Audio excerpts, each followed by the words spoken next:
interesting discussions. He's taken us all the way from the origins of our constitution to what's gone wrong, and now let's talk about what we can actually do to get our Commonwealth constitutional government back in power and working for we, the people of the Commonwealth.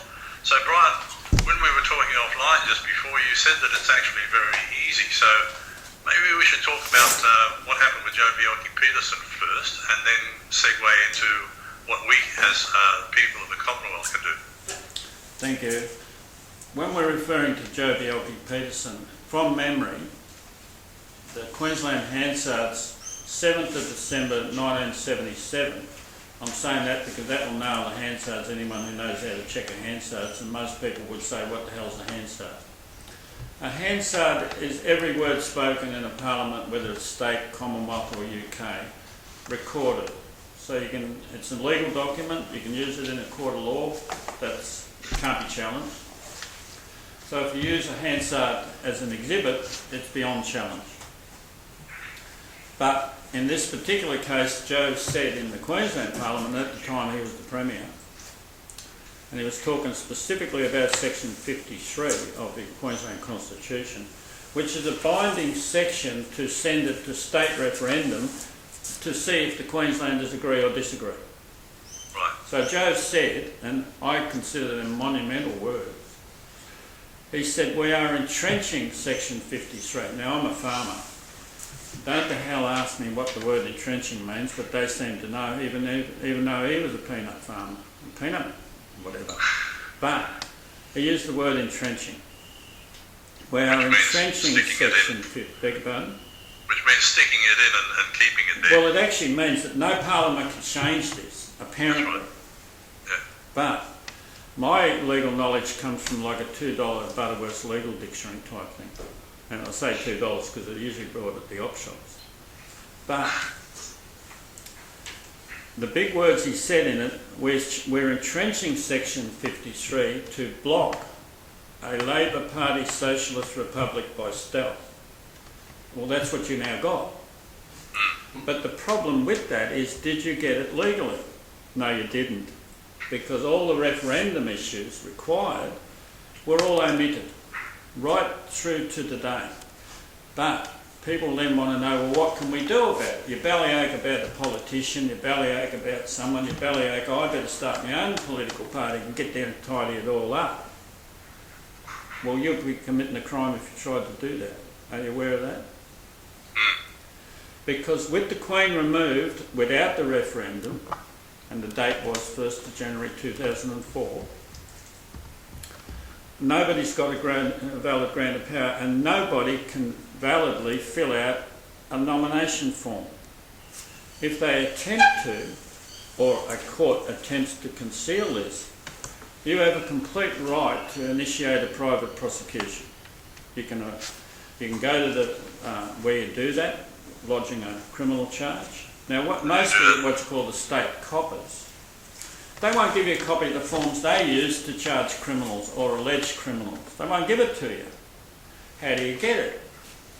Start some type of litigation, civil or criminal, and subpoena the copper who wouldn't give it to you, and he'll come to the court with it. And this, usually when you make it that clear to him or her at the cop shop, they'll give it to you so they don't stand in a court of law to say, why didn't you give it? So you'll get the form, their form. Otherwise you get what's called a court form, which is another 10 odd pages type thing to confuse people who want to do private prosecution. They have two different forms. But the one you want in any state is the one that the state police uses in that court. And they won't give it to you. So just subpoena them is the simplest way. And I'll tell you now, a subpoena is 10 times stronger than a criminal charge. So let me just backtrack here a moment. How do we go to court and do that? Traffic ticket can do it.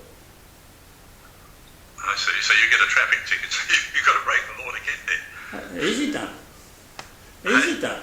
I was down in Hobart the other week, and the guy said, oh, I'm only allowed to park here, because you've gone to the Supreme Court to hear a matter, but he's not a plaintiff.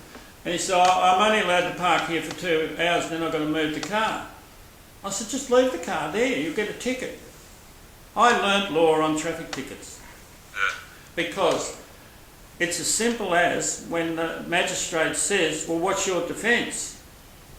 I said, well, when you removed the Queen, your grant of power went out the door. And suddenly you're in the ball game for the cost of a traffic ticket. Okay. It costs you $60, which you won't be out, you don't have to pay it for another 3 years anyway, because it'll litigate that long. But what you want in that is they've got to do a notice 78B. Now the average person say, well, what the hell is that? I saw it get played the other day in the Tasmanian Supreme Court. And the judge made it look like they don't know what they're talking about. So he didn't deal with it. But we're about to deal with the judge by criminally charging him for concealing the offences that would have been in the 78B. Now 78B notice is section 78B of the Judiciary Act. You on the truck? That's a notice that says if any constitutional point comes into any court, you've got to stop, the court's got to stop and notify all the Attorney Generals. Now here's where you're in the ball game, private prosecution. When you say all the Attorney Generals, you're talking about what, just in one state or all states? All states, Commonwealth included. All Attorney General.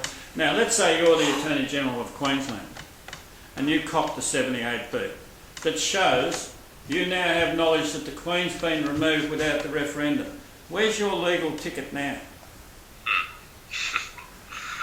On the good ship Lollipop.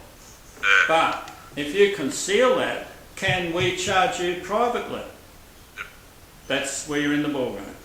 So let's assume you've got 12 senators sitting in Queensland now from the last election. Who issued the writ for Queensland senators? I have no idea. It's issued under Section 12 of the Commonwealth Constitution. So Section 12 says the Governor may issue the writ. So that's your state governor, allegedly. But how can it be the state governor if the Queen's been chucked out? Or is this the criminal you're now looking at? That's the criminal we're now looking at. Now if the coppers, state or federal, don't arrest the governor, can you arrest the copper? Yes. What's the copper's defence? They haven't got one. No. Got it? That's why private prosecution outranks the whole fraud. You are fraud, you are defending your country on the simplest thing of saying, well, you're under arrest, but I'll let you sort of sit there till we work it all out. But now I'll officially do it. I did it by grand jury. When I arrested 3 Supreme Court judges sitting on a bench in West Australia, they all thought I would do something in West Australia, but I don't live in West Australia. So I jumped on a plane, come back to Victoria, and it legally put them all, and I'm talking at the time 28 of them, through the Melbourne Magistrates Court. Guess who showed up to defend them? The Federal Attorney General. No, Who? the Commonwealth Director of Public Prosecutions, even though he was charged as a defendant, Oh, my word. Damien Bugg. Oh, him. He was a defendant and he sent his offsider to get them all off, including him, so they could all go for lunch. Now, if any Aussie is stupid enough to tolerate that, you've lost your country. You've lost your country. Now, maybe we should talk a little bit about who this Damien Bugg is, because I believe he came to notice to the forefront in the Tasmanian massacre and went on from there. Can you give us a bit of background on him? The alleged perpetrator was Martin Bryant.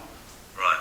But a state politician, I think, on the steps of the New South Parliament about a year prior to that said, not in the Parliament but outside the Parliament, and there's a difference there between parliamentary privilege, Yeah. but he said, we will not get the guns off the people until there's a massacre in Tasmania. Now how the hell did he know there was going to be a massacre in Tasmania? But putting that aside, when Martin Bryant was allegedly the process was, this person was, are you guilty or not? I didn't even go there, I didn't know whatever. They didn't like that answer. So they chucked him in solitary confinement for 120 days. And when he eventually came out, he said, you're guilty. But You don't do that to someone who has to stand trial on a criminal offence, such as killing, murder or whatever. Now, Section 80 of the Commonwealth Constitution guaranteed him a trial, a jury trial. But he never got a jury trial. No. Who stopped the jury trial in Tasmania? Damien Buck. Now, all the private prosecutions I've done, and here's where you ask how many people have I got pending grand jury in Victoria that have never gone to trial, would you ask that question? Sorry? You're going to ask me how many people I've got pending grand jury trials. Okay, how many 60. people? Who has gone to trial? I don't know. Not one. Who's blocked it all? And the defendant himself, Damien Bowe. So did he not give Martin Bryant a trial in Tasmania? No, he never. So is he blocking all the trials on the mainland? Yep. Now, I've been made vexatious in 2 states. The vexatious just simply means I'm filing documents at the Supreme Court that have no cause of action. I'm saying the removal of the Queen without the referendum is the biggest cause of action they'll ever get. Yeah. And so will the jury. But when I've gone to criminal prosecution, and that is where you just fill out the paperwork and it says informant, you just name yourself. They're supposed to then have, once they sign that off, you've got the defendant in the court within 28 days. That's a pretty good start. I've got every Attorney General charged on that charge. Your Queensland Attorney General at the time was Kerry Shine. He's running a law firm now, nominated in his state election. He hadn't told anyone in Queensland. He's still pending a criminal charge. The biggest charge in this country. Now, the biggest charge in this country is misprision of treason, not treason. What's the difference? The difference is Queensland didn't commit it, West Australia did. But once Queensland becomes aware of it, they're then concealing it. That's misprision of treason. Now, under Section 80 of the Criminal Code Act 1995, which is the Commonwealth Act, what's the penalty for committing treason or concealing treason under that section? Life in prison. Correct. They're 2 different acts, they're 2 different charges, treason itself and then the concealment of it. So everyone in Queensland who has notice of it is automatically concealing it if they don't do anything with it. That's why you can do a citizen's arrest. You can arrest the bench or the prosecutor, but best off not to do that. Because if you explain it correctly, they'll all get on the pace and start to work for what's called the security of Australia. Because the average person doesn't know who's making all this happen. As I said to a magistrate the other day, I said, because I got booked in my car for driving through Melbourne, one of the cities here in Victoria. And I said to him, he said, well, what's your defence? I said, did the offence occur in Melbourne? Yeah, it's on your brief. And I said, but didn't you know Melbourne's a new state? What are you talking about? He wasn't angry or whatever, it's just he didn't know. I said, how come he didn't know? But hang on, he said, back it up a bit. When did they do that? Because here's a magistrate sitting in Victoria with a portion of the state a new state, but he doesn't know. Why didn't he know?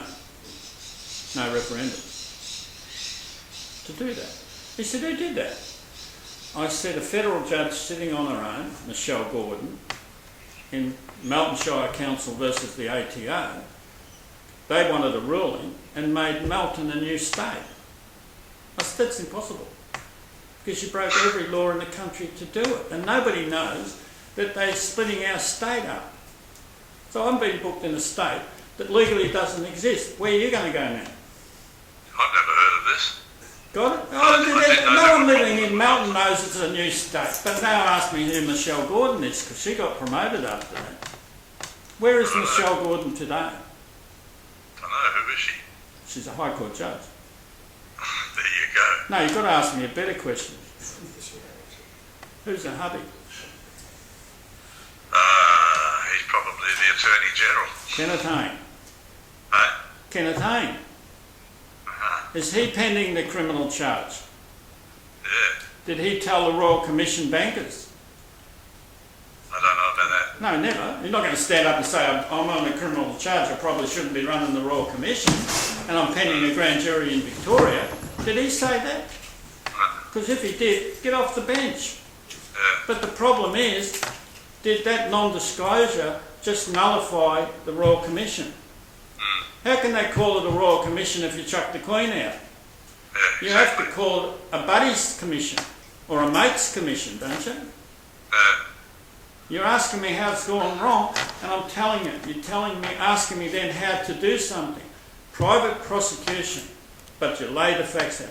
Every document, when you're fronting a bench, should be filed and served, so they know what's coming in the corner or around the corner, and they know what's about to happen.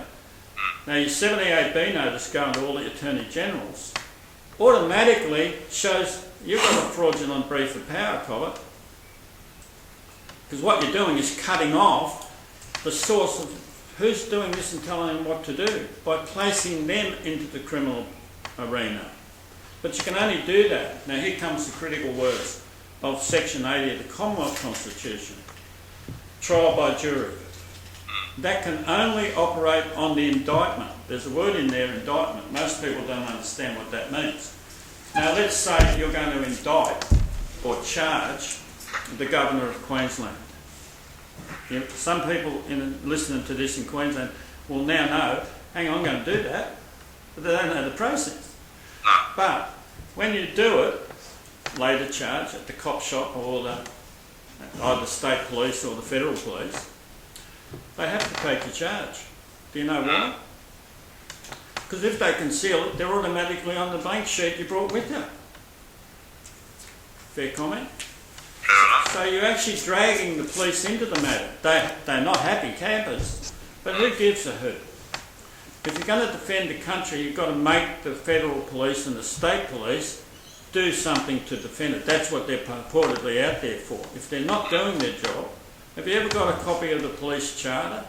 I've got one. But it actually says in that charter, the public are the police. That's why you can arrest. The police are a portion of the public who do it full time, while the other people get about their business. That's what the charter says. Yeah, now I published an article the other day on my CIR Now website explaining what the police are supposed to do, right? The laws under the Crimes Act and everything. And I suggested to people, if you see a policeman, for instance, pulling you up on the side of the street and he's not wearing a yellow vest, he's in trouble, because the law states that he has to. Or if he's wearing a gun in public, or even a taser without a cap on, this is Queensland, then again he's out of uniform and can be charged. And all these idiots are saying, now, go beyond that, because let's concentrate on when you do, like, begin to, now with Jerry and Jim in Gippsland Court the other week. Yeah, they did arrest the magistrate and the police prosecutor, but the next step, most people just leave it at that, but the next step is to go to the cop shop in the same town, right, and place the criminal charges for the coppers in that, one of the coppers coming back from the courtroom and say, that's me, you're not going to charge me, you idiot, I'm your boss. Excuse me, if we don't, they're charging me too. Now, we had state DPP showing up at a court matter one day. When they handed the letter that they were going to take over, one of my mates stood up and he said, that lady over there, she comes from the state DPP office, and she's given me a letter that says they're going to take over, but I can't read the signature. And the magistrate said, well, yeah, what do you want? He said, I want to know the name of the lady that handed it, because I can't read it. She's sitting right there. And the magistrate looks at her and goes, they want my name. They want your name. Do you know what her answer was? I'm not going to give it to them. And then he said, why? And she goes, because they'll charge me. She was spot on. She was right. That would have happened in the next 5 minutes. Now, the point I'm making here is that the Aussie is superior to any politician, any copper, federal or state, in this country when they took the Queen out. That left every Aussie to say, you're a trespasser. in every, you've got to do it correctly. You've got to do it correctly. You'll find your nose buried in the carpet by special, by security services rather than coppers. Because the coppers won't touch it. They know the liability issue. But the problem is the security services, they're there for that. But the problem is the average person doesn't know then how to initiate a civil writ against the person who touched you. Because they're touching you without a grant of power. That's big time. Somebody's just clicking off and saying we're out of this session. Can we make the next session the banks? Yes, we could. All because of Kenneth Hayne.